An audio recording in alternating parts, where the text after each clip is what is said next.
Qatar पर Israel के attack और हमास लीडर्स को निशाना बनाए जाने के बाद से अरब देश बेहद गुस्से में हैं। उन्हें लगने लगा है कि इसराइल का हौसला बढ़ गया है और अब तक इसराइल के लिए नरम रवैया अब उन्हें महंगा पड़ने लगा है। ईरान अरब और मुस्लिम मुल्कों को चेताता रहा कि एक खेमा हो जाओ, इसराइल किसी को नहीं बख्शेगा। लेकिन तब इमाम खामनेई की बातों पर कान न देने वाले मुस्लिम देश अब कतर पर हमले के बाद एकाएक सरगर्म हुए और ओआईसी, अरब लीग समेत सभी संगठनों को मिलाकर दोहा में एक इस्लामिक एकता सम्मेलन बुलाया गया। लेकिन इसमें भी 2 मुस्लिम मुल्क गच्चा दे गए।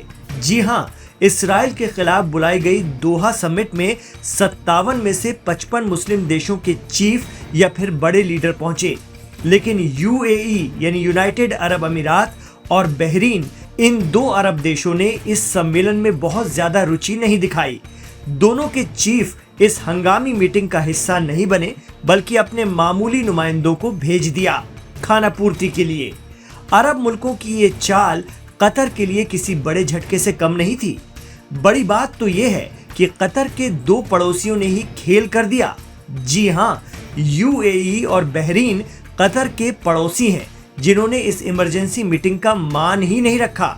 जहां तुर्की, सऊदी अरब, मिस्र जैसे ताकतवर देश कतर के साथ एकजुटता दिखा रहे थे, वहीं यूएई और बहरीन के ठंडे रिस्पॉन्स ने सबको चौंका दिया। इसकी सबसे बड़ी वजह भी जान लीजिए। देखा जाए तो यूएई और बहरीन अरब और मुस्लिम देशों के खेमे में होकर भी नहीं हैं, यानी वो इसराइल के साथ हैं और बाकायदा लिखा पढ़ी से।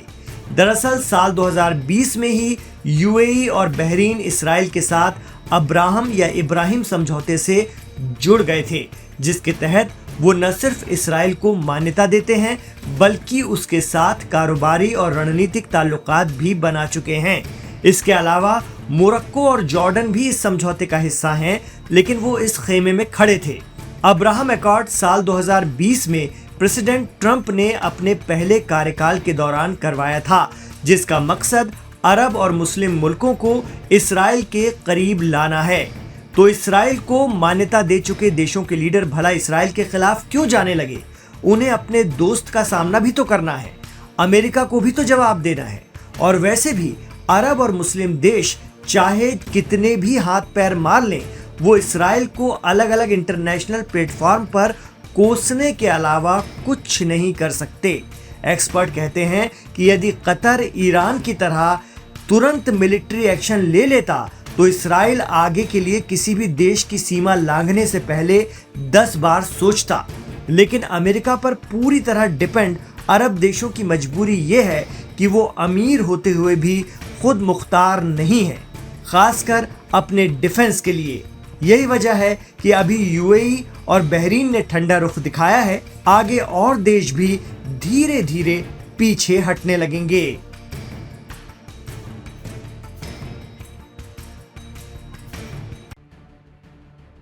अरब खित्ते में बसे इसराइल को अरब मुल्क शुरू से पसंद नहीं करते, लेकिन ताकत, टेक्नोलॉजी और उसे मिलने वाले अमेरिकी सपोर्ट की वजह से चुप रहते हैं।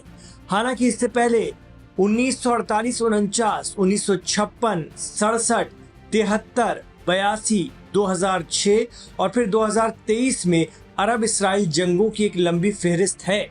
लेकिन हर बार इसराइल से हारते रहे अरब मुल्कों ने आखिरकार उसके नजदीक जाना ही बेहतर समझा।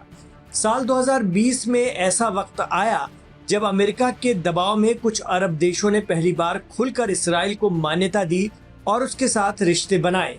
एक समझौता किया गया जिसे अब्राहम अकॉर्ड्स के नाम से जाना जाता है। इस समझौते का नाम अब्राहम इसलिए रखा गया क्योंकि यहूदी, ईसाई और मुसलमानों तीनों के एक पैगंबर हुए थे, जिन्हें यहूदी और ईसाई अब्राहम और मुसलमान हजरत इब्राहिम कहते हैं। अमेरिका का मानना था कि एक पैगंबर के नाम से तीनों अलग अलग विचारधाराएं एक छाते के नीचे आ सकती हैं। लेकिन कतर की राजधानी दोहा में हमास नेताओं को निशाना बनाकर इसराइल ने हमले किए तो एक बार फिर ये डोर टूटती हुई दिख रही है। अरब देश अब नाटो जैसा मिलिट्री अलायंस बनाने में जुट गए हैं। अब्राहम समझौते की बात करें तो साल 2020 में डोनाल्ड ट्रंप के पहले कार्यकाल में ये पहल की गई थी। डॉक्यूमेंट में सबसे पहले यूनाइटेड अरब अमीरात, यूएई और बहरीन ने साइन किए। इसके बाद मोरक्को और सूडान भी इस समझौते से जुड़ गए। इस पहल में ट्रंप के दामाद जेरेड कुशनर ने अहम भूमिका निभाई थी। बरसों बाद किसी अरब देश ने उस वक्त इसराइल को मान्यता दी थी, इसलिए इसे एक बहुत बड़ा कदम माना गया।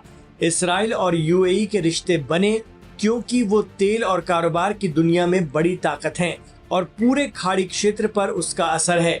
इन रिश्तों से व्यापार, सुरक्षा, रक्षा और टेक्नोलॉजी में नए दरवाजे खुले। उस वक्त फिलिस्तीनी अथॉरिटी और हमास का कहना था कि अरब देशों ने उन्हें धोखा दिया है, क्योंकि पहले ये तय था कि जब तक फिलिस्तीन को आज़ाद राज्य का दर्जा नहीं मिलता तब तक कोई भी अरब देश इसराइल से रिश्ते सामान्य नहीं करेगा। लेकिन कुछ अरब और अफ्रीकी मुस्लिम देश इस शर्त से मुकर गए। बहरहाल अक्टूबर 2023 के बाद से इसराइल का गजा पर आक्रामक रवैया और गजा के साथ साथ वेस्ट बैंक कब्जाने की मुहिम ने अरब देशों और इसराइल के बीच के रिश्तों को कड़वा कर दिया। यहाँ तक कि पिछले दिनों यूएई ने भी इसराइल को धमकाया था कि वेस्ट बैंक पर कब्जे का कोई भी प्रयास बेहद खतरनाक होगा। पिछले दिनों जब अमेरिका के प्रेसिडेंट ट्रंप मिडिल ईस्ट के दौरे पर थे तो उन्होंने खुलकर अपने भाषण में कहा था कि सऊदी भी इसराइल के साथ जल्द ही अब्राहम समझौता कर लेगा। लेकिन उसके बाद तेजी से बदलते हालात के बीच सऊदी ने फिर दोहराया है कि जब तक फिलिस्तीन को एक मान्यता प्राप्त राज्य का दर्जा नहीं मिलेगा तब तक वो इसराइल से रिश्ते सामान्य नहीं करेंगे। फिर भी अमेरिका लगातार अरब देशों को इस समझौते में जोड़ने की कोशिश कर रहा है। हाल ही में चर्चा चल रही है कि अजरबैजान और कुछ सेंट्रल एशियाई मुस्लिम देश भी इसमें शामिल किए जा सकते हैं। लेकिन कतर पर हमले ने ट्रंप की इन कोशिशों पर पानी फेर दिया। अब अरब देश एक हो रहे हैं। क्या वो इसराइल के साथ अब्राहम समझौता तोड़ेंगे? ये बड़ा सवाल है।